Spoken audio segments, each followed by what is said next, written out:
ஆயுதெழுத்துக்கு உங்களை அன்போடு வரவேற்கின்றோம் நேர்களே. சென்னை மெட்ரோ ரயில் திட்டத்திற்கு ஒரு வழியாக ஒப்புதல் கிடைத்துவிட்டது. இனிமே மடமடன்னு வேலையெல்லாம் நடந்துரும் அப்படின்னு முதலமைச்சரும் சொல்லி இருக்கின்றார். மத்திய அரசிடம் அந்த கேட்கப்பட்டிருந்த முதலமைச்சர் வைத்திருந்த அந்த கோரிக்கை அப்படிங்கிறது நிறைவேறி இருக்கிறது. நீண்ட நாட்களா நம்மளுடைய டிபேட்ல எல்லாம் இந்த மெட்ரோ பத்தி மாறி மாறி குற்றச்சாட்டுகள், மாறி மாறி சண்டைகள் எல்லாமே பார்த்திருப்போம். இப்ப இந்த பிரச்சனை தான் தீர்ந்துருச்சு. இனிமே என்ன அப்படின்னும் போது இது மத்திய அரசு கிட்டத்தட்ட 60,000 கோடி கொடுத்திருக்கிறது தமிழ்நாட்டுக்கு அப்படின்னு பாஜக அதை பெருமையாக சொல்ல, 60,000 கோடிலாம் இல்லை, அப்படி பார்த்தாலும் 7,000 கோடி தான் உங்களுடைய கான்ட்ரிபியூஷன் வருது அப்படின்னு மாநில அரசு சொல்ல, இது யாருடைய வெற்றி அப்படிங்கிறது ஒரு கிரெடிட் எடுக்கிறதுல ஒரு கேள்வியாக இருக்கு.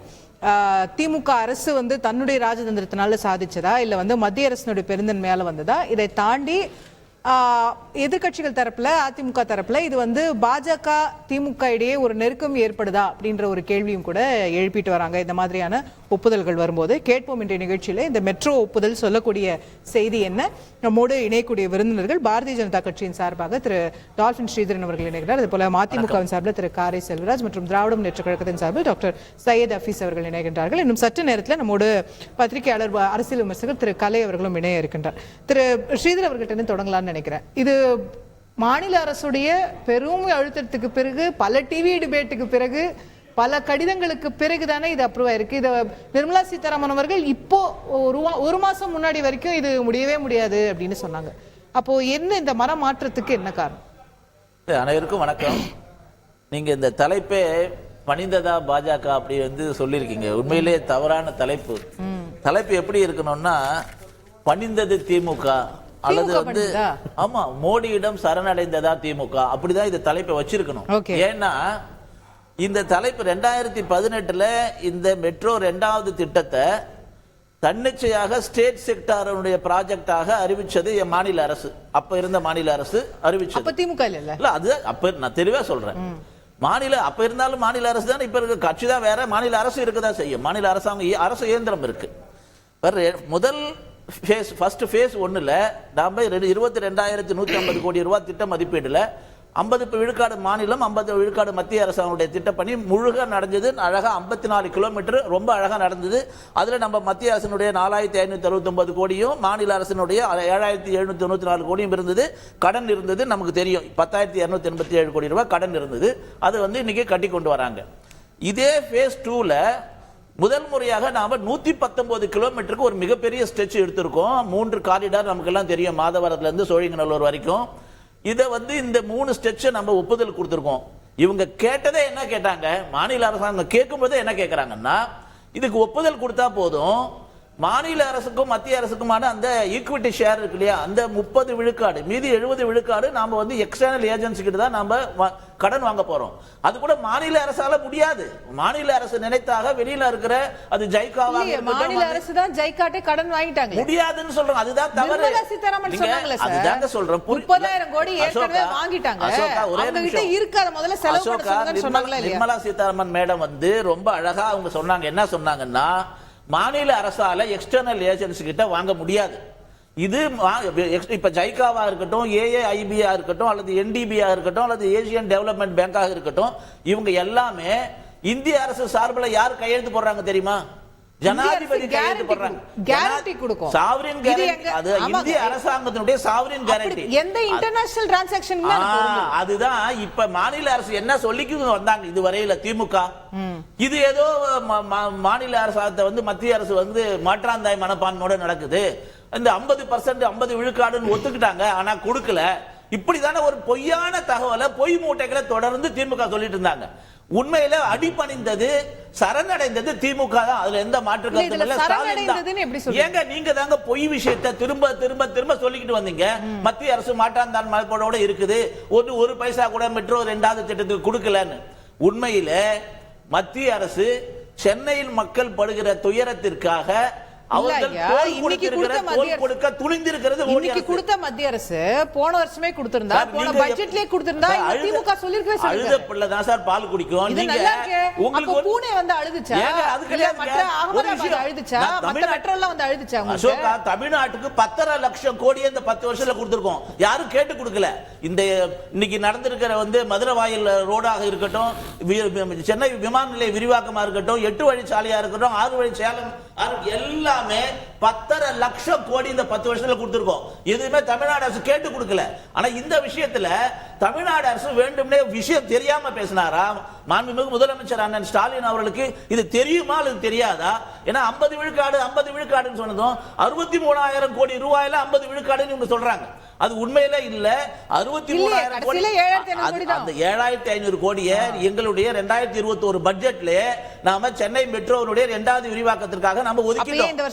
அதுதான் சொல்றேன். இப்ப ஒரு விஷயங்க, இப்ப நாம 4 தவணையாக 22,000 கோடி ரூபாயை மத்திய நிதி அமைச்சர் அவங்களுடைய அந்த திட்டத்தினுடைய போர்டு முடிவு பண்ணி 2018 டிசம்பர்ல, 2021 அக்டோபர்ல, 2022 டிசம்பர்ல, 2023 ஜனவரியில 4 கூட்டம் நடத்தி இதுவரைக்கும் 21,560 கோடி ரூபாயை நாம வாங்கி கொடுத்திருக்கோம். லோன் வாங்கி கொடுத்திருக்கோம். அதுதாங்க இந்த லோன்ல அந்த ஃபெசிலிட்டேட் பண்ண விஷயத்துல இதுவரைக்கும் 5,880 கோடி ரூபாய் தான் தமிழ்நாடு அரசாங்கம் எடுத்திருக்கு.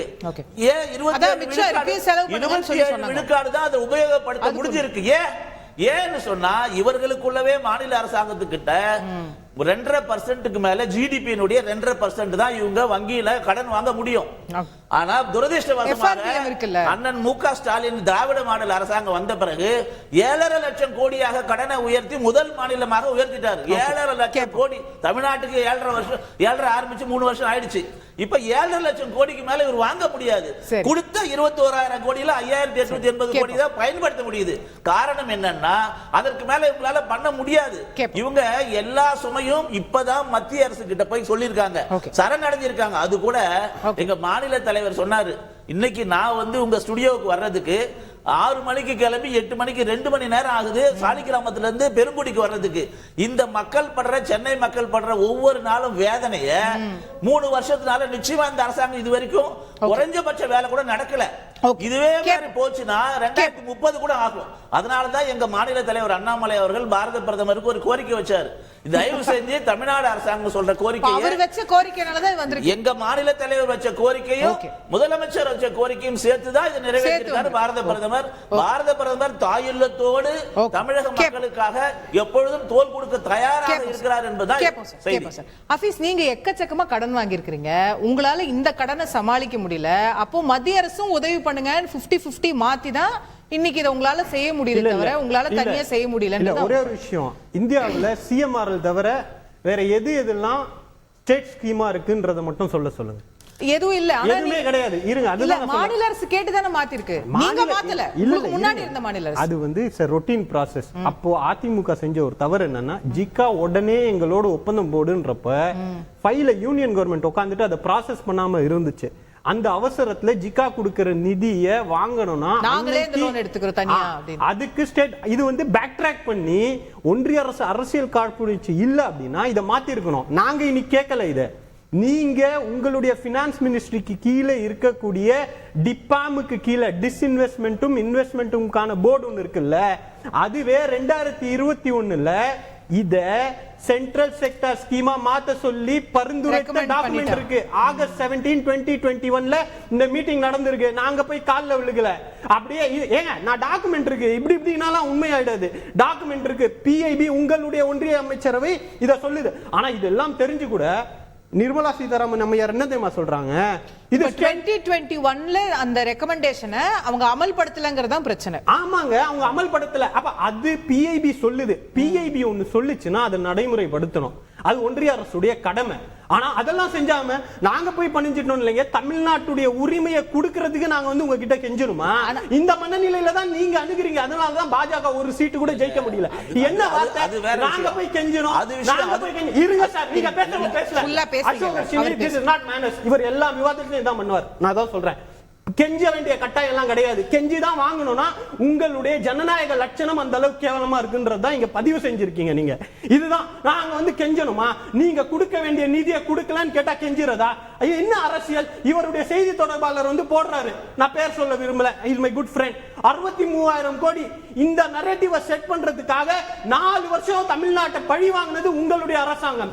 நிதியை தரேன்னு சொல்லி பெங்களூருக்கு கொடுக்குறீங்க, பூனேக்கு கொடுக்குறீங்க, நாசிக்கு கொடுக்குறீங்க, சென்னைனா என்ன இழிச்சவாயர்களா? உங்களுக்கு ஓட்டு போடலன்னா எங்களுக்கு செய்ய மாட்டீங்களா, தமிழ்நாட்டுக்கு செய்ய மாட்டீங்களான்ற கேள்வியை நாங்க கேட்போம். நிதியை 10 லட்சம் கோடி கொடுத்தாரா? எங்க கிட்ட இருந்து எவ்வளவு சார் புடுங்குனீங்க 10 வருஷமா?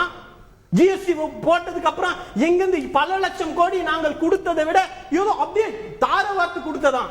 நான் பேசக்கூடாதுன்னு நினைக்கிறேன். எங்களுடைய துணை முதல்வர் முன்னால் பயன்படுத்திய வார்த்தை உங்க வீட்டுல இருந்தா எடுத்து கொடுக்குறீங்க. நாங்க டாக்ஸ் கட்டுறோம், 42% கொடுக்கணும் மேண்டேட்டட் சட்டம் இருக்கு. நிதி ஆணையம் போட்டிருக்கக்கூடிய சட்டத்தின்படி கொடுக்குறீங்க. இதெல்லாம் என்ன நீங்க என்ன தர்மமா பண்ணிட்டு இருக்கீங்க தமிழ்நாட்டுக்கு உட்கார்ந்து? இதெல்லாம் ஒரு வீரவசனம் பேசிக்கிட்டு எங்களுடைய உரிமையை கேட்பதற்கு கூட இவங்க கிட்ட போய் கெஞ்சினாங்க, பணிந்தார்கள் என்ற வார்த்தைகள் தான் நீங்க தமிழ்நாட்டை எந்த மனநிலையிலிருந்து அணுகிறீர்கள் என்பதை காட்டிக் கொண்டிருக்கிறது. இந்த மனநிலையில தான் பிரதமர் இருக்கார். இன்னைக்கு திமுகவுடைய வெற்றி தொடர்ந்து ஒரு அழுத்தத்தை இங்க ஏற்படுத்திக்கிட்டு இருக்கிறோம்.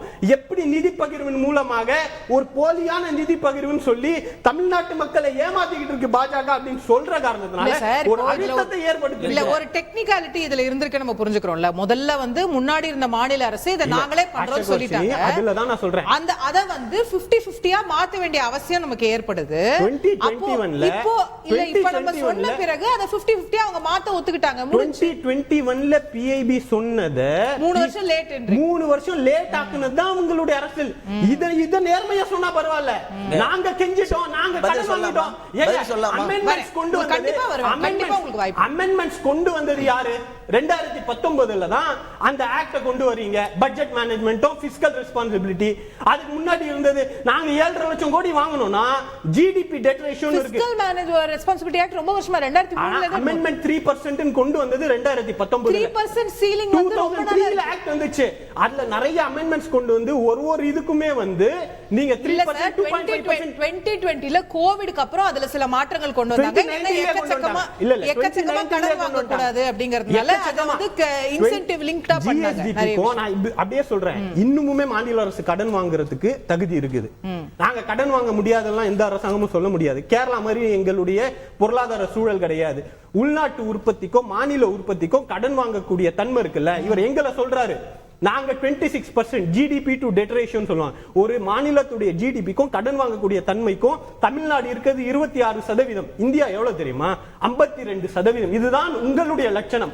40 லட்சம் கோடி இருந்த கடனை 165 லட்சம் கோடியா மாத்திட்டு தமிழ்நாட்டுடைய 7.5 லட்சம் கோடி நாங்க ஏழ்மையை நீக்கி இருக்கோம். சமூக நில திட்டங்களை செஞ்சுக்கிட்டு இருக்கோம். ஆனா நீங்க கடனை வாங்கி கார்ப்பரேட்டுகளுக்கு தள்ளுபடி செஞ்சுக்கிட்டு இருக்கீங்க.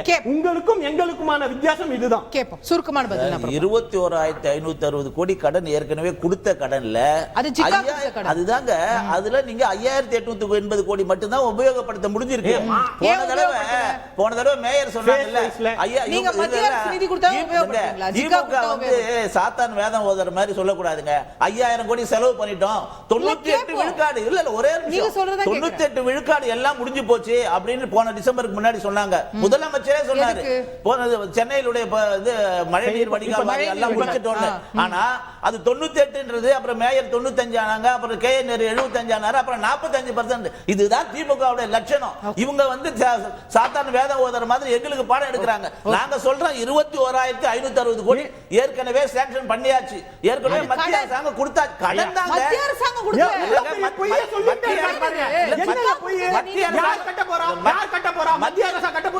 இப்ப யார் கட்ட போறாங்க? 50-50 எது கொண்டு வந்திருக்கீங்க? மாநில அரசு மாநில அரசு கட்டலன்னா யார் கட்டணும்? அத மாநில அரசு கட்டும். மாநில அரசு கட்ட முடியாது. மாநில அரசு மத்திய அரசு கொடுத்துச்சுன்னு சொல்லிட்டு 21,560 கோடி ரூபாயை பயன்படுத்த முடியும்னு சொன்னா இந்நேரம் இந்த வேலை இன்னும் வந்து அதிகப்படுத்திருக்கணும். முடியல. இல்ல அத கேப்ப வர 27% ஐயா பேசின ஒரு பாயிண்ட் நீங்க சொல்லிட்டீங்க. நான் உங்க பாயிண்ட் தான் கேக்குறேன்னு சொல்றேன். உங்க பாயிண்ட் தான் கேக்குறேன்னு சொல்றேன். சார் நீங்க அவங்க நிதி கொடுத்தாங்க கொடுக்கல வேற. 21,000ல 5,000 தான் செலவு பண்ணிருக்கீங்க. ஏன் கேக்குறேன்? அந்த கேள்விக்கு எனக்கு பதில் புரிஞ்சிச்சு. அதுக்கு தான் ஃபேஸ் வைஸா செலவு பண்ண வேண்டியது இருக்கு. ஒன்றிய இல்ல இருங்க நான் சொல்றேன். 50% இவங்க தரேன்னு சொன்னதை இந்த ஆண்டுக்கு கொடுக்கணும். பட்ஜெட்ல ஒதுக்குன நிர்மலா சீதாராமன் நம்ம யார் சொல்லி இருக்கிற பணம் இல்ல அவங்க தரேன்னு ஒரு நிமிஷம் அவங்க தரேன்னு ஒத்துக்கிட்டு இருக்கிறதே நேத்துதான். இதுக்கு முன்னாடி வரைக்கும் பட்ஜெட் போன பட்ஜெட்ல வரல, நமக்கு வரல. 24-25ல நிர்மலா சீதாராமன் அவர்களுடைய ஸ்டேட்மென்ட்ல for the phase 2 extension of funds will be given to Chennai Metro, will be given to Bangalore Metro, will be given to all in.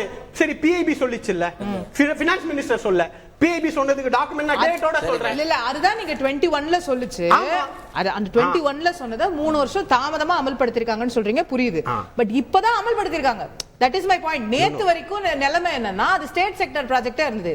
நேத்து தான் சென்ட்ரல் ப்ராஜெக்ட்டாவே மாறி இருக்கு. அதாவது சென்ட்ரல் கவர்மெண்ட் கிட்ட 3 வருஷம் தாமதம்னு நான் ஏத்துக்கிறேன். இல்லங்க, PIB ஒரு ப்ரொபோசல் கொடுக்குதுங்க. அந்த ப்ரொபோசல் ஒன்றிய அரசு ஏத்துக்கணும். அதை ஏத்துக்கிறதுக்கு தாமதம் பண்ணது அவங்களோட வேலை.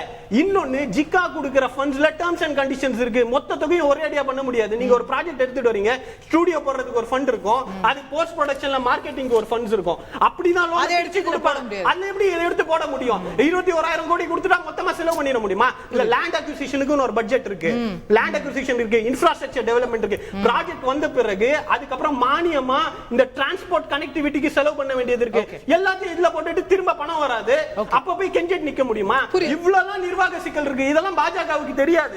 சும்மா மேல்பாக பேசிட்டு போறாங்க. ஒரே ஒரு விஷயம் புரிஞ்சுக்கிட்டு அவர் சொல்றது ரெண்டு பேர் பேசல, நீங்க ரெண்டு பேரே பேசிட்டு முடியாது. விஷயம் ரெண்டு பேருக்கு மட்டும் தான் விஷயமே இருக்கு. நான் என்ன சொல்ல வரேன்னா மத்த ரெண்டு பேர் அம்சிடலாம். இல்ல என்ன விஷயம் சொல்ல வரேன்னா 22,228 கோடி ரூபாய் தமிழ்நாடு அரசாங்கத்தினுடைய பங்கு, 7,425 கோடி ரூபாய் மத்திய அரசாங்கத்தினுடைய பங்கு கொடுக்கணும் இல்லையா? பட்ஜெட்ல நாங்க சொல்லியிருக்கோம். இப்ப இந்த 22,228 கோடி ரூபாயில இவங்க லேண்ட் அக்விசிஷன், அப்புறம் இவங்களுடைய GST வந்து டிஸ்கவுண்ட் பண்றது, இது மாதிரி வந்து விலை வாய்ப்பு உயர்வு அதெல்லாம் பத்தி இருக்கு. இவங்க இந்த 22,228 பிளஸ் 7,235 32,000 கோடி இவங்க செலவு பண்ணிருக்காங்களா இது வரைக்கும்? இவங்க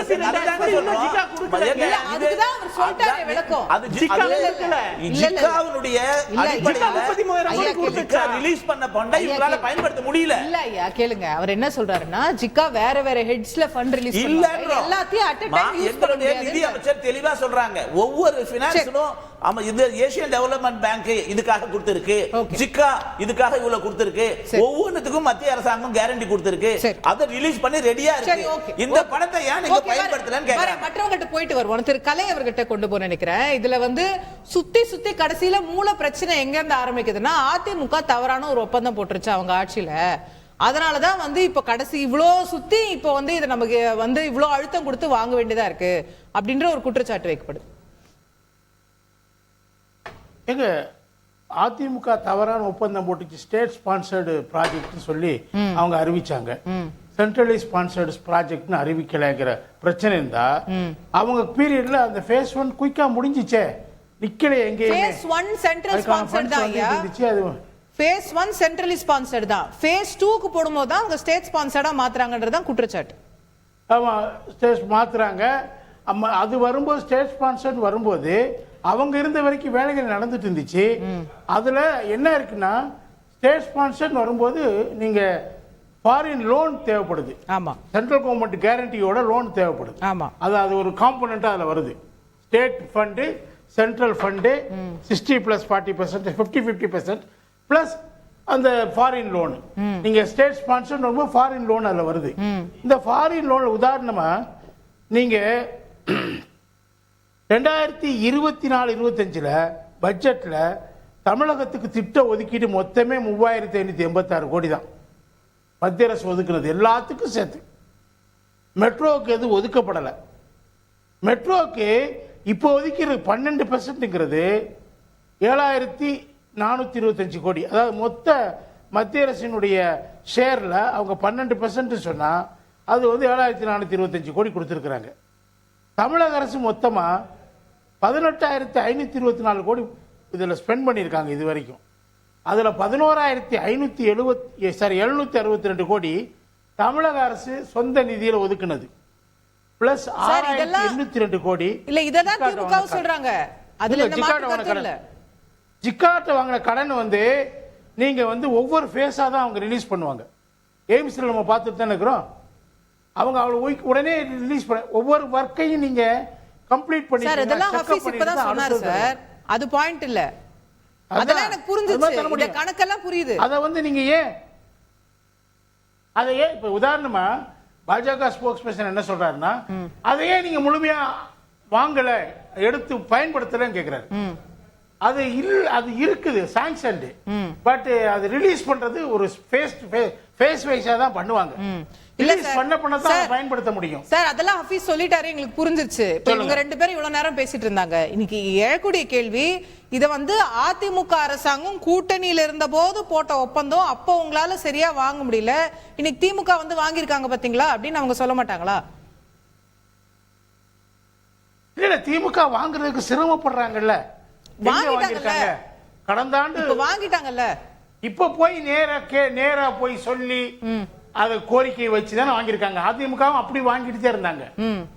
அந்த லோன் காம்பனன்ட்ங்கிறது ஒரு சுமை தானே, அது யார் திருப்பி கட்டுறது? அது ஒரு நீங்க யோசிக்கணும்ல. அதுல வந்து ஏன் ஸ்டேட் ஸ்பான்சரா மாத்துறாங்கிறது இப்ப ஒரு கொஸ்டின் இருக்குது. அதிமுக ஃபர்ஸ்ட் பேஸ்ல சென்ட்ரல் ஸ்பான்சர் வரும்போது அவங்க பல சிக்கல்களை சந்திச்சாங்க. அதனாலதான் நாங்களே நடத்தலாம்னு அவங்க முயற்சி எடுத்தாங்க. அந்த நாள விளைவாகத்தான் அவங்க அதை மாத்துனாங்க. ஏன் மாத்துனாங்க? ஃபர்ஸ்ட் பேஸ்ல இருந்தது செகண்ட் பேஸ்ல ஏன் மாத்துனாங்க? இன்னைக்கு அப்ரூவல் வாங்கி இருக்கிறது திமுக தானே சார், அததானே அவங்க கிளைம் பண்ணுவாங்க. அப்ப அவங்க வந்து ஒப்பிட்டு பார்த்து சொல்லுவாங்களா இல்லையா? இப்ப வந்து மத்திய அரசாங்கம் மத்திய அரசோட சுமூக கூட்டணியில இல்ல, அப்ப கூட நாங்க வாங்கிட்டோம் பாத்தீங்களான்னு அவங்க சொல்ல மாட்டாங்களா? இல்ல அவங்களும் வாங்கிட்டு தான் இருந்தாங்க, வாங்காம இல்ல. இவங்க இந்த 7425 கோடியை பட்ஜெட்ல ஒதுக்கி இருக்கணுங்க. அதான நியாயமானது. ஏன் வந்து அதை நிறுத்தி வச்சு என்ன தமிழக முதல்வர் போய் நேரடியா போய் பிரதமர்கிட்ட வேண்டி கேட்ட பிறகுதான் நாங்க அதை ரிலீஸ் பண்ணுவோம் சொல்றது என்ன நியாயம் இருக்கு? அது மட்டும் இல்லைங்க, நீங்க இந்த சர்வ சிக்ஷா அபியானுக்காக 812 கோடி கிட்டத்தட்ட 4 தவணை கொடுக்க வேண்டியிருக்குது. அதை நிறுத்தி வச்சிருக்கு மத்திய அரசாங்கம். அது என்ன நியாயம்? அது ரொம்ப காலமா நடந்துட்டு இருக்கக்கூடிய பழைய ஒப்பந்தத்தின்படி வருடத்திற்கு 4 முறை தவணைகளாக ஒதுக்க வேண்டிய பணம் அது. அது எப்படி நீங்க 4 தவணைகளை நிறுத்தி வச்சுட்டு நீங்க எங்களுடைய புதிய கல்விக் கொள்கையின் அடிப்படையில் வரக்கூடிய பிஎம் ஸ்பெஷல் ஸ்கூல்ஸ் நீங்க பிஎம் சிரி ஸ்கூல்ஸ் ஏத்துக்கிட்டாதான் நாங்க தருவோம் சொல்றது என்ன நியாயம்? ஓகே, நீங்க அது பழைய ஒப்பந்தத்துல இந்த சரத்து இல்ல மாட்டேன்னு சொல்லிட்டு இருந்தாங்க. நம்மளும் நிறைய டிபேட்ல பேசியிருக்கோம். இப்ப நீங்க திடீர்னு மெட்ரோல இருந்து எஸ்எஸ்ஏக்கு போயிட்டீங்க. இப்ப அவர் எஸ்எஸ்ஏக்கு பதில் சொல்லணும், டிபேட்டே மாறி போயிடும். நான் கேக்குறது இந்த மனமாற்றம் இப்போ ஒரு மனமாற்றம் ஏற்பட்டிருக்கு இல்லையா மத்திய அரசுக்கு, இந்த மனமாற்றம் எப்படி ஏற்பட்டுச்சு உங்க பார்வை என்ன? இல்ல மத்திய பாஜகவுக்கும் திமுகவுக்கும் சமீப காலத்தில் நெருக்கம் ஏற்பட்டு கொண்டிருக்கிறது இல்லையா? ரெண்டு பேரும் கொஞ்சம் they are closing their ranks. அதுதான் காரணம்ன்றது அதனுடைய ஒரு விஷயம் எக்ஸ்டென்ஷனா தான், அதனுடைய ஒரு எக்ஸ்டென்ஷனா தான் இதை நான் பாக்குறேன். ஆனா இதுலயும் கூட முழுமையா மனசு இறங்கி வரல முதல்வர் பிரதமர்ங்கிறது தான் நான் அந்த எஸ்எஸ்ஏ ஸ்கீமை பற்றி சொன்னேன். ஓகே, அது அதையும் கொடுத்துட்டாருன்னா ஒத்துக்குவீங்க. வெள்ள நிவாரணத்துக்காக கேட்ட தொகை அப்ப இன்னும் நெருக்கம் முழுமையாகல, நெருங்கிட்டு இருக்கிறாங்க. கொஞ்சம் நெருங்கி இருக்காங்க, இப்பதான் முழுமையா நெருங்கல. ஓகே, ஆமா அப்படிதான் நான் நினைக்கிறேன். சரி, நீங்க பட்ஜெட்ல 2023-24 மற்ற மாநிலங்களில் நடக்கக்கூடிய திட்டங்களுக்கு 19,518 கோடி, 2024-25 21,335 கோடி. இந்த மற்ற மாநிலங்கள் யாருமே வந்து முதல்வர் போய் பிரதமர்கிட்ட போய் வேண்டி கேட்டு கோரிக்கை வைத்து பிறகு கொடுக்கப்படல. இது ஆட்டோமேட்டிக்கா ரிலீஸ் ஆச்சு.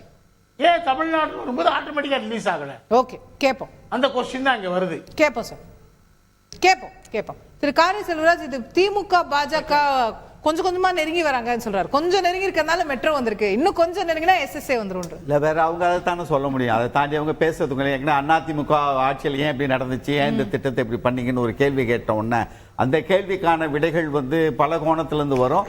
அதுல இது ஒரு கோணம் எடுத்துக்கலாம் தவிர அரசியல் நிலை அது இல்ல, அரசியல் நிலைப்பாடு அது இல்ல.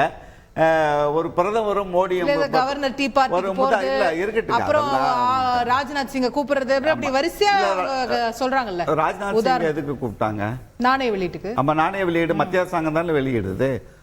மத்திய அரசாங்கம் ஒப்புதல் கொடுக்குது வெளியிடுறாங்க. எம்ஜிஆர் நாணயத்தை ராஜ்நாத் சிங் வெளியிட்டு இல்ல அப்படி எம்ஜிஆர் நாணயம்னா இதுக்கப்புறம் நான் 1947 போவோமா? அப்ப என்ன நடந்துச்சு பேச முடியுமா? ஒரு நூற்றாண்டு கண்ட ஒரு தலைவனுடைய நாணயத்தை ஒன்றிய அரசின் சார்பில் ஒரு உயர்ந்தபட்ச அமைச்சராக இருக்கிறவர் வந்து வெளியிடணும்னு ஒரு அரசாங்கம் விரும்புவதை குறை சொல்லக்கூடாது. அதை விட்டுருங்க, அதை அரசியல் படுத்தாதீங்க. அது ஆரோக்கியமான விவாதம் அல்ல.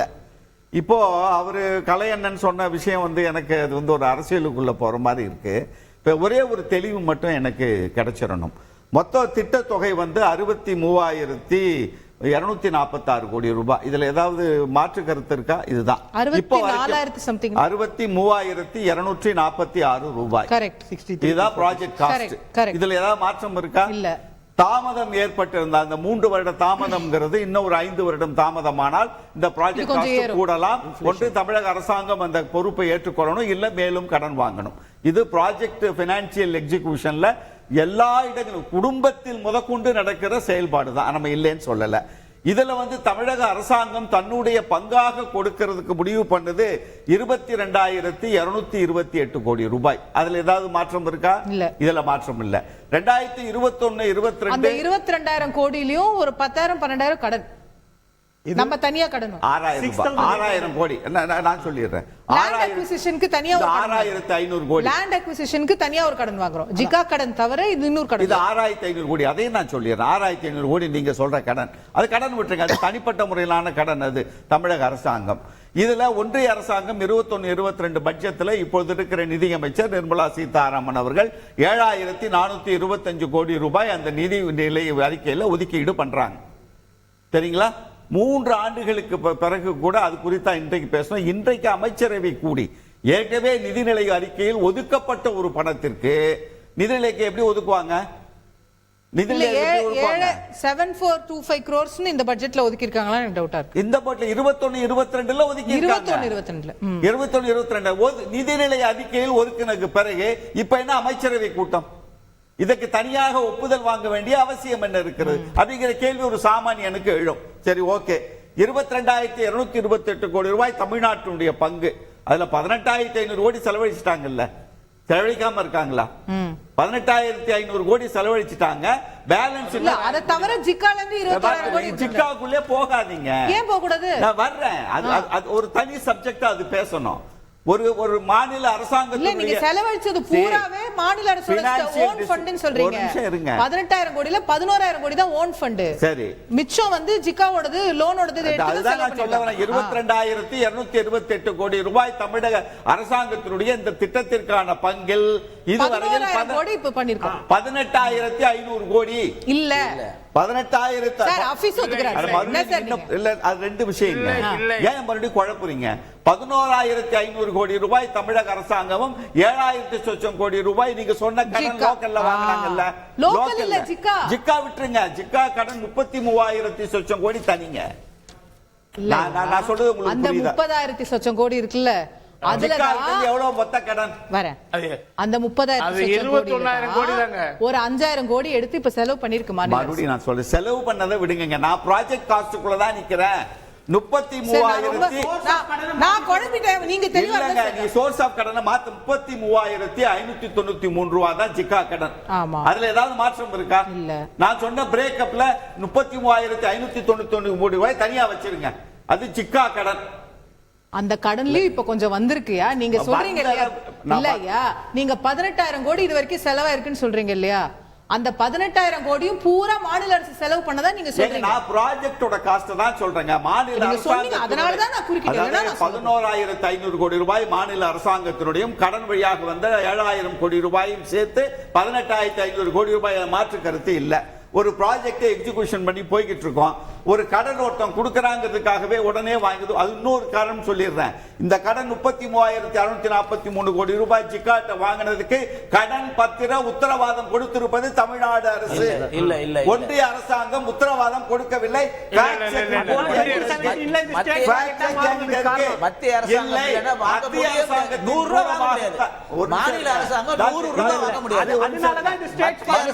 ஜனாதிபதி கையெழுத்து போறாங்க. ஜனாதிபதி கையெழுத்து தமிழ்நாடு அரசாங்கம் நாங்க திட்டத்துக்கு ஒப்புதல் கொடுக்கிறோம், கடன் பத்திரம் கொடுக்கிறோம், இந்த மத்திய அரசு எங்களுக்கு சைன் பண்ணி அக்செப்டன்ஸ் கொடு. அது மட்டும்தான் அக்செப்டன்ஸ் சிக்னேச்சர் மட்டும்தான். இல்ல, கடனுக்கு எந்த உத்தரவாதம் கொடுக்க மாட்டாங்க. 100 விழுக்காடு மத்திய அரசினுடைய உத்தரவாதம். 100 விழுக்காடு மத்திய அரசுடைய உத்தரவாதம். சும்மா சும்மா போய் சொல்லாதீங்க. இல்ல, எஸ்ஏ சூர்யா பாரதிய ஜனதா கட்சி சேர்ந்தவர் 63,553 மொத்த ப்ராஜெக்ட் காஸ்ட் அரசும் ஒன்றிய அரசு கொடுக்குதுன்னு பதிவு போடுறாங்க. நான் செய்தி தொடர்பாளர், நான் செய்தி தொடர்பாளர், நான் சொல்றேன். நான் என்ன சொல்றேன்?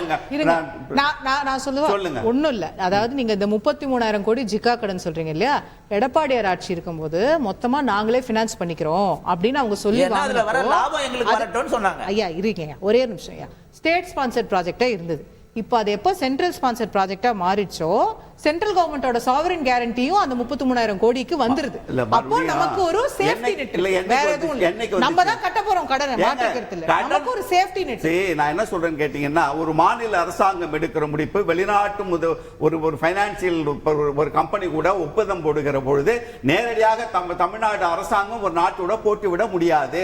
உத்தரவாதம் எல்லாமே தமிழக அரசாங்கம் கொடுக்கும். சைன் பண்ணி அக்செப்டன்ஸ் கொடுத்து இதுக்கு ப்ராசஸ் ஓகே பண்றது மட்டும்தான் பாஜக கேரண்டி. பாஜக கொடுக்கல, ஒன்றிய அரசாங்கம் கேரண்டி இதுக்கு கொடுக்க முடியாது, கொடுக்க மாட்டாங்க. கொடுத்தாங்கன்னு பேசினா அடிப்படையில் இந்த சிந்தனையற்றவர்கள் பேசுகிற பேச்சு கொடுக்க முடியாது. ஒண்ணு இல்லைங்க, இபி போர்டுல எலக்ட்ரிசிட்டி போர்டு சொல்லிடுறேன்னா, இப்போ நீங்க இந்த பணிந்ததான் கேட்டீங்க, ஒரே வரியில் முடிச்சிடுறேன். பாஜகவினுடைய உண்மை முகம் வெளிப்பட்டு இருக்கிறது என்பதுதான் இன்றைக்கு அமைச்சரவை. நான் ஏற்கனவே சொன்னேன், நிதிநிலை அறிக்கையிலே ஒதுக்கப்பட்டதற்கு எதற்கு ஒரு அமைச்சரவை கூட்டம்? எனக்கு ஒரு பெரிய கேள்வி அதுல இருக்கு. நிர்மலா சீதாராமன் பேசுவது சரியா, ரயில்வே துறை அமைச்சர் பேசுவது சரியா, இல்ல ரயில்வே நிதித்துறையினுடைய இணை அமைச்சர் பேசுகிறது சரியா என்கிற குழப்பம் இன்றைக்கும் நீடிக்கிறது. தமிழ்நாட்டிற்கானவராக வந்த நிர்மலா சீதாராமன், சரி அதெல்லாம் விட்டுருங்க, சரி இப்பவாவது தமிழ்நாட்டுக்காக பாரதிய ஜனதா கட்சி ஒரு 50% இந்த திட்டத்துக்கு ஒதுக்குங்க அண்ணாமலை கதர்னார, அதுக்காவது மரியாதை கொடுத்து ஒரு 50% நாங்க கொடுத்துற கடனை முழுவதும் ஏத்துக்குன்னு சொல்லிருக்கோம்ல. இது ஒண்ணுக்கு தானே தமிழ்நாட்டுக்காக 50-50 தானே. இப்போ என்ன 12% அவ்வளவுதான், என்ன 12%, 63,000ல 50-50 நான் சொல்றேன். அதுதான் ஆரம்பத்திலே புரிஞ்சிட்டு இருக்காங்க. 33,000 கடன் தனியா இருக்கு. 50-50 னே சொல்லாதீங்க, தவறு ஈக்விட்டி ஷேர் கிடையாது. அப்படி சொல்லாதீங்க, 50 வராது இல்லங்க. ஈக்விட்டி ஷேர்ங்கிறது நீங்க ஃபர்ஸ்ட் அந்த 5,000 2,000 பண்றீங்க இல்லையா, அதுல தான் அதுல பாத்தீங்கன்னா தமிழ்நாடோட சொல்ற ஈக்விட்டி ஷேரும் 7,500. இல்ல நீங்க அதுக்கு அப்புறம் நம்ம லேண்ட் அக்விசிஷன் காஸ்ட் எல்லாம் சேர்ந்தா நமக்கு 20,000. ஈக்விட்டி ஷேர்ல தவறுதலாக போய்டாத சொன்னீங்கன்னா நீங்க வந்து டேர்ம்ஸ்ல அப்படி சொல்லாதீங்க. டோட்டல் ப்ராஜெக்ட் காஸ்ட்ல 11% ஒன்றிய அரசாங்கம் கொடுக்கிறது 11% மட்டும் தான். 50-50 இந்த நேரேட்டிவ் செட் பண்ணீங்கன்னா சாமானிய புள்ளக பெரிய திரு ஸ்ரீதர் அவர்கள்ட்ட கொண்டு போக நினைக்கிறது, இந்த ஒப்புதல் கொடுத்ததுல பிஜேபிக்கு ஒரு அரசியல் ரீதியான பார்வையே நோக்கமே இல்லை அப்படின்னு நம்ம மொத்தமா சொல்ல முடியுமா? இப்போ திரு கலை வைக்கிற விமர்சனம் மாதிரி உங்களுக்கு திமுகவுடைய கோஆபரேஷன் சில இடங்கள்ல தேவைப்படலாம், அப்ப நம்ம திமுக அரசோட நம்மளும் இணக்கமா போகணும் அப்படின்னு மத்திய அரசும் நினைக்கலையா? இல்லைங்க, பாரத பிரதமர் திரும்ப திரும்ப சொல்றது சப்கா சாத் சப்கா விகாஸ் சொல்றாரு இல்லையா, அனைவருக்கும் வளர்ச்சி இருக்கும். தமிழகத்தை மட்டும் விட்டுட்டெல்லாம் வளர்ச்சி முடியாது, தமிழகத்தையும் சேர்ந்தாதான் பாரதம் வந்து 2000 நம்ம நினைக்கிற விக்சிட் பாரத், வளர்ச்சி அடைந்த பாரதம் போக முடியும்.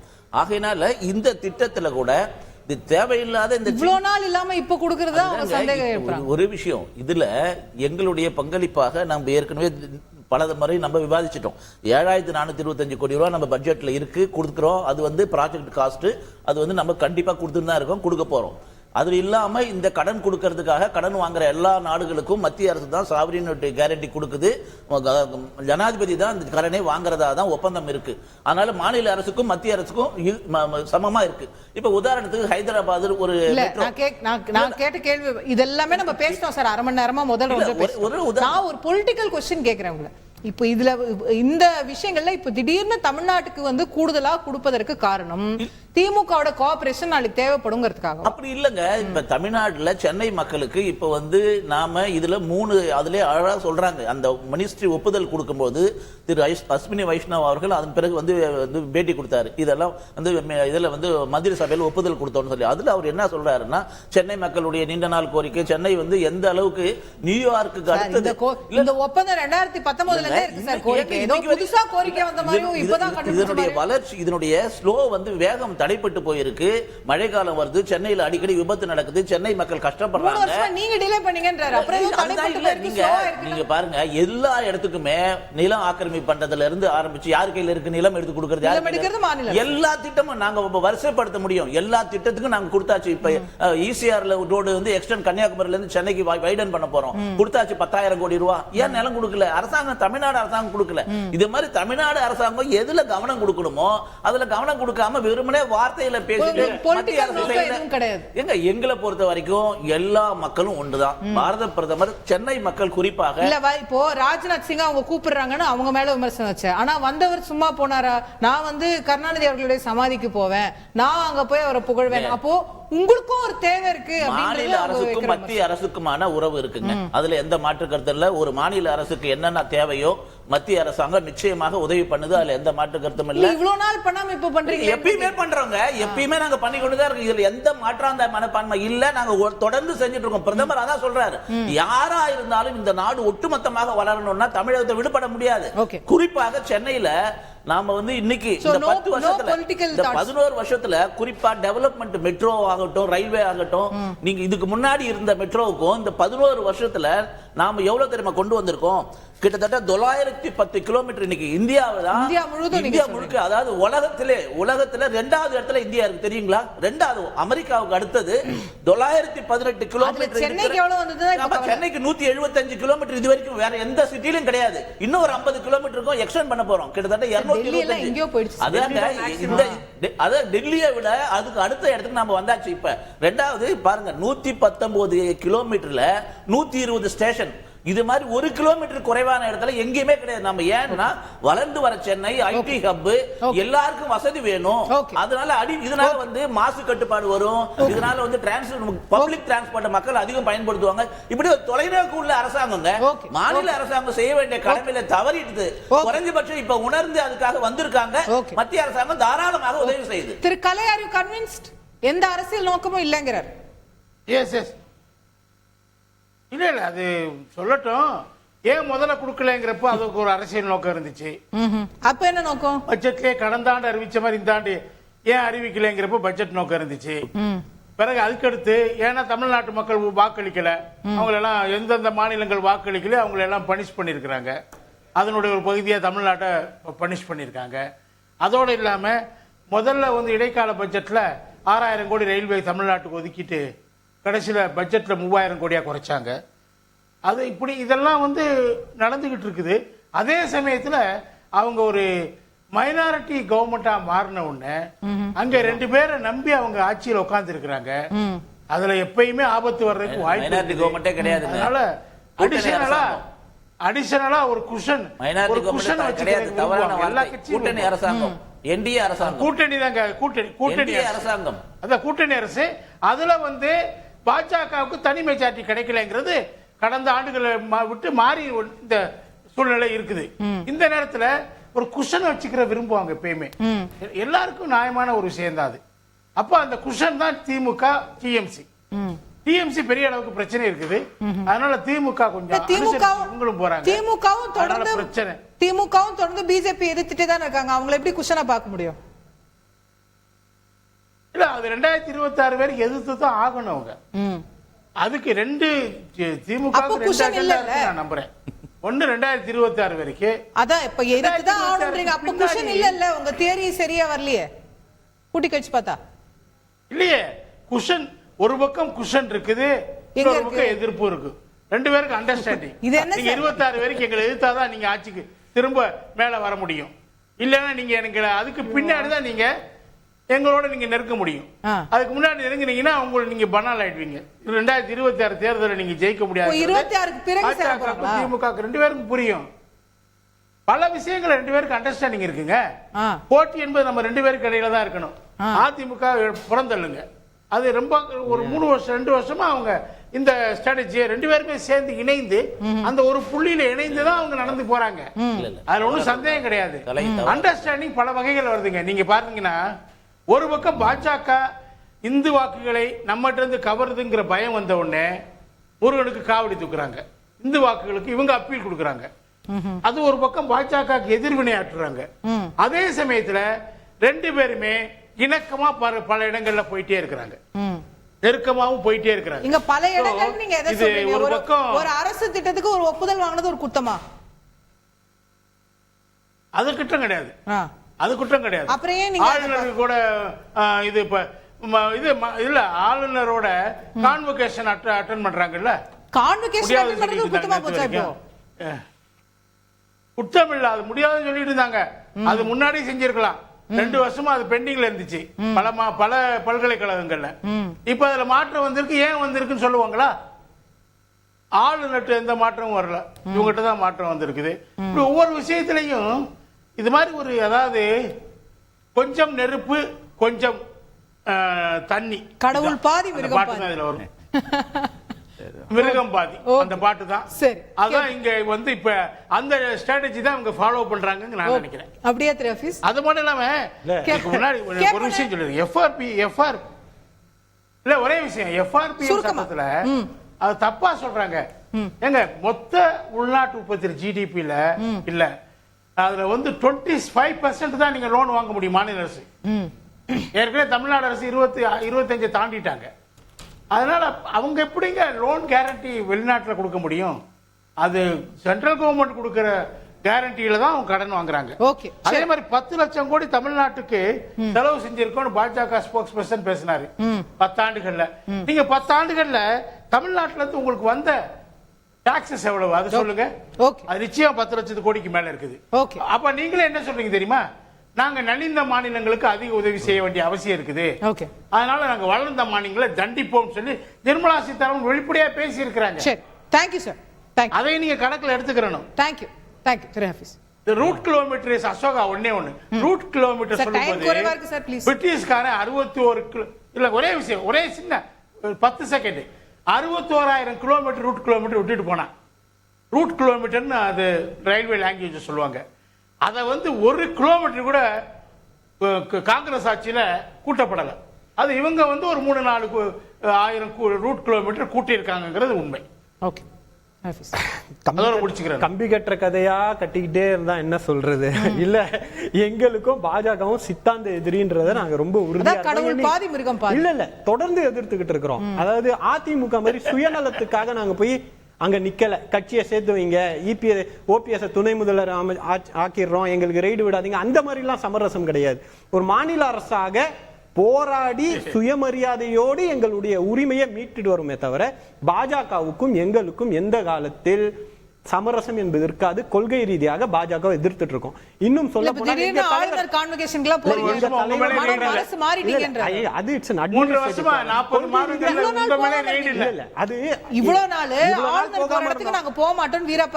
ஒரு வாட்டி 2 வாட்டி பண்ணோம். அதுக்கப்புறம் அவர் தமிழகம்னு சொல்றது நிறுத்தினாரு, சீன்றதை நிறுத்தினாரு. அதுக்கப்புறம் தான் அந்த சமரசம் ஏற்பட்டிருக்கு. அகைன் இது கவர்மெண்ட்டுக்கும் நமக்குமானது. நாளைக்கே கவர்னர் வேற ஏதாவது பேசினார்னா, நேத்து பேசினாரா, அது யாரு? திமுக செய்தி தொடர்பாளர்கள் இங்க நின்று போராடணும், சத்தம் போட்டான், யாருமே அதை ஆதரிக்கல, எதிர்த்துக்கிட்டே தான் இருந்தோம். ஓகேவா? அப்படி இருக்கும்போது இப்ப இந்த ஏதோ மாநில அரசு மாநில அரசு செயல்படாதனாலதான் முடியல அப்படின்றாரு. எய்ம்ஸுக்கு கொடுக்க வேண்டிய அத்தனை நிலத்தையும் அதிமுக அரசாங்கமே கொடுத்துச்சு, அடிக்கலும் நீங்க நாட்டினீங்க, இன்னி வரையும் நடக்கலையே. அதுக்கு யார் சார் பொறுப்பு சொல்ல போறீங்க? அதுக்கு யார் மேல பொறுப்பு சொல்ல போறீங்க? நீங்க பணத்தை வாங்கி தர முடியாம உங்களுடைய கையாளத்தனம். இன்னைக்கு சிஎம்ஆர்எலுக்கு லேண்ட் அக்விசிஷன் தான் பிரச்சனையா? ஃபர்ஸ்ட் உங்களுடைய பிஐபி என்ன சொல்லுது, அதாவது பொருளாதார முதலீடு வாரியம் என்ன சொல்லுதுன்னா, இத சென்ட்ரல் கவர்மெண்ட் ப்ராஜெக்டா மாத்துங்கன்னு 2021 சொல்லிருது. அதை ஒத்துக்கிட்டு நிர்மலா சீதாராமன் நம்ம யார் 2021 யூனியன் பட்ஜெட் அவங்க பிரசன்ட் பண்ணும்போது 15வது பக்கத்தில் எத்தனாவது பாயிண்ட், 59வது பாயிண்ட்ல நாங்க சென்னை மெட்ரோக்கு 63,200 கோடி ப்ராஜெக்டுக்கு ஒன்றிய அரசுடைய பங்கா நாங்க கொடுக்கிறோம் அப்படின்னு இத 50-50 ப்ராஜெக்ட்ன்றத பட்ஜெட்ல சொல்லிட்டு இல்ல இப்படி எல்லாம் கையாட கூடாது. நான் டாக்குமெண்டோட பேசுறேன். இல்லங்க சார், 50 இல்ல சார், சென்ட்ரல் கவர்மெண்ட் ப்ராஜெக்ட் தான் சார் நீங்க ஃபண்ட் பண்ணுவீங்க. 7,425 கோடி தான் சரி சார், அதுதான் சார் இல்ல. சரி சார், பட்ஜெட்ல ஒதுக்கிருக்கோம். ஒரே நிமிஷம், ஒரே சரி, நீங்க நிமிஷம். 22,000 அந்த 7,425 தான் சொல்றாரு. தமிழ்நாடு 7,425 உண்மை தெரியணும். தமிழ்நாடு அரசாங்கம் பட்ஜெட்ல மக்களுக்கு செய்தி போணும். சரி, நாங்க நீங்க சொல்றோம். ப்ரொடெக்ட் பண்ணுங்க. இல்ல, இத நான் முடிச்சதுக்கு அப்புறம் பேசுங்க சார். நான் முடிச்சதுக்கு அப்புறம் பேசுங்க சார். சரியா? திரும்ப நான் முதல்ல இருந்து ஸ்டார்ட் பண்ணுவேன். இப்படி எல்லாம் இடைமறிச்சா 2021 ஒன்றிய அரசாங்கத்துடைய நிதி அமைச்சகம் கீழே வரக்கூடிய பொருளாதார முதலீடு வாரியம் இதை சென்ட்ரல் ப்ராஜெக்டா மாத்துங்கன்னு அறிவுறுத்துது, ரெக்கமெண்ட் பண்ணுது. அதை ஏத்துக்கிட்டு 2021 நிதி அமைச்சராக இருக்கக்கூடிய நிர்மலா சீதாராமன் அம்மையார் ஒருவேளை ஸ்டேட் ப்ராஜெக்டே நினைச்சுக்கிட்டு எப்படி ஒதுக்க முடியும்? நீங்க ஒதுக்குறேன்னு நான் சொன்ன யூனியன் பட்ஜெட் உடைய பேஜ் நம்பர் 15ல 59வது பாயிண்ட்ல சென்னைக்கு எங்களுடைய பங்கை நாங்க கொடுக்கிறோம் அப்படின்னு சொல்றாங்க. ஒருவேளை அவங்க இத ஸ்டேட் சென்டர் ப்ராஜெக்ட்னு சொல்லி இத ஒதுக்குறேன்னு சொல்லி இருந்தா அவங்க totally ignorant of the process. அப்படி ஒரு நடைமுறையே கிடையாது. இவங்க ஒதுக்குறேன்ட்டாங்க. அதுக்கு அப்புறம் செப்டம்பர் தவறான செய்தி இந்த வருஷம் செப்டம்பர் 2024 கோடி தான் பட்ஜெட்ல இருக்கு.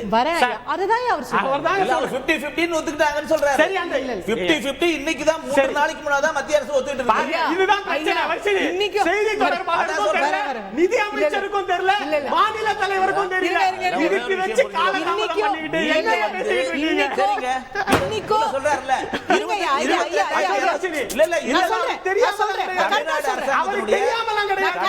மக்களுக்கு தெரிஞ்சுக்க கூடாதுன்றதுக்காக எங்க பட்ஜெட்ல ப்ராஜெக்ட் காசு 15% 7,425 கோடி ரூபாய் நாங்க பட்ஜெட்ல ஒதுக்கி இருக்கோம்.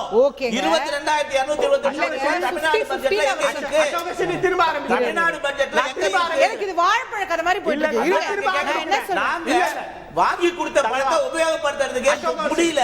காரணம் என்ன? Sridhar not fair. அவர் முடிக்கட்டும், நான் உங்கள்ட்ட வரேன். நீங்க சொல்லுங்க. வர்ஷினி, உண்மை அவருக்கு தெரியும். தப்பான தகவல் சொல்றாரு. 59வது பக்கம் 59 எங்க 50% இருக்கு காமிங்க. 50% இல்லையா? இன்னைக்கு சார் இன்னைக்கு 50-50 ஷேர் தான். இன்னைக்கு 50-50 ஷேர்ல தான் 7,500 கோடி கொடுக்குறீங்க. அதான் அவர் சொல்றாரு. அவர் பேசிக்கிட்டே இருப்பாரு. இந்த டைம்ல பூந்து இல்ல யார் கிட்ட பேசுறாங்க? யார் நீங்க தான பேசிட்டு இருக்கீங்க? சொல்றேன். நான் உண்மை தவறான வார்த்தை. நீங்க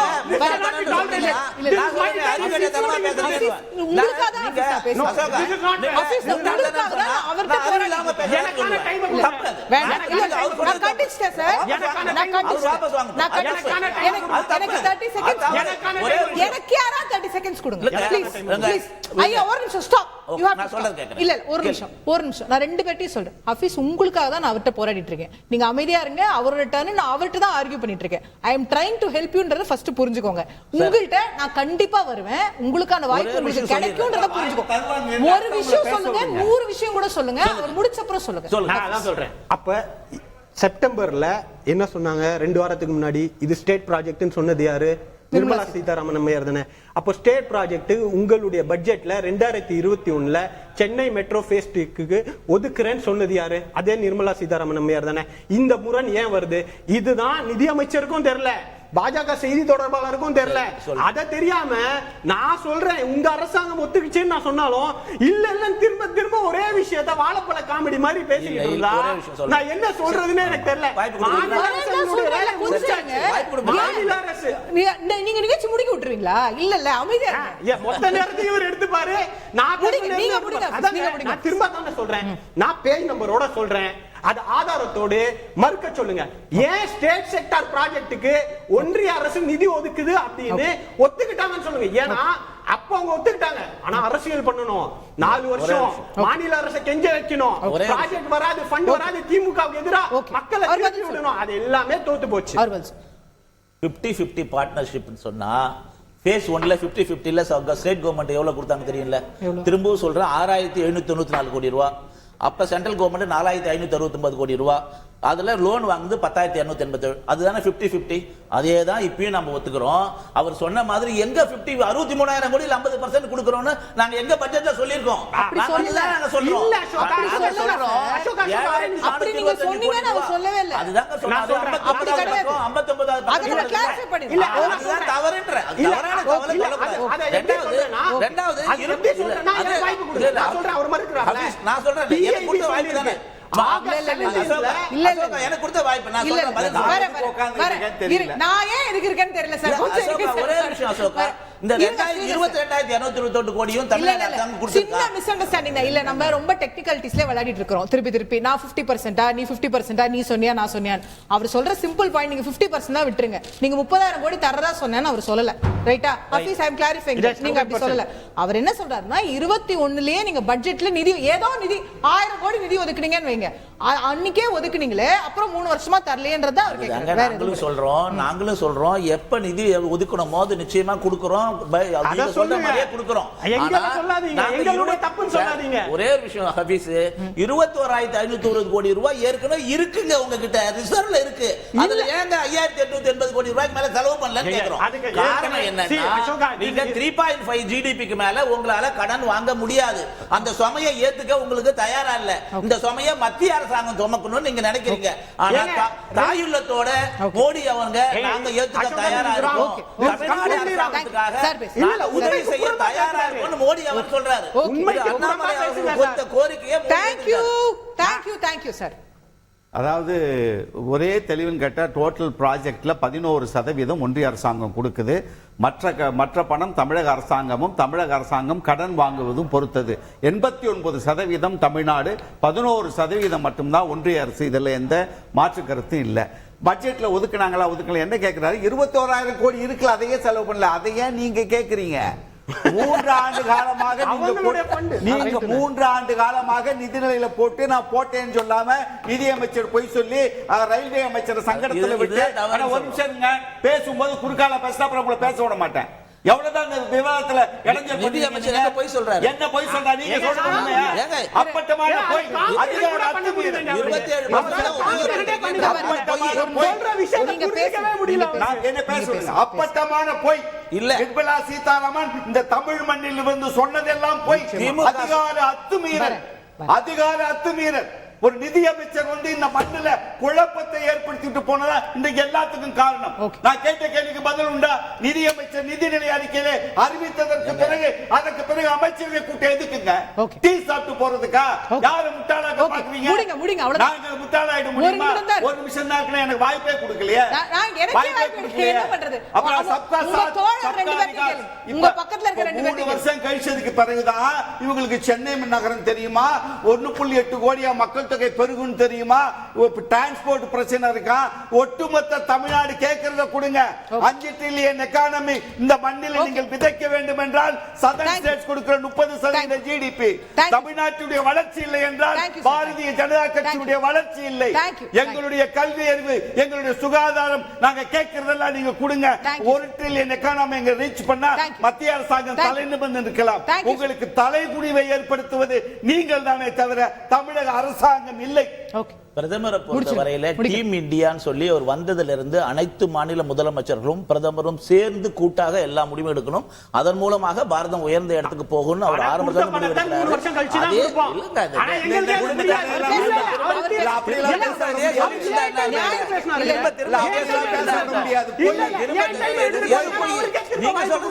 நான் சொல்றது பொய்யா? திரும்ப திரும்ப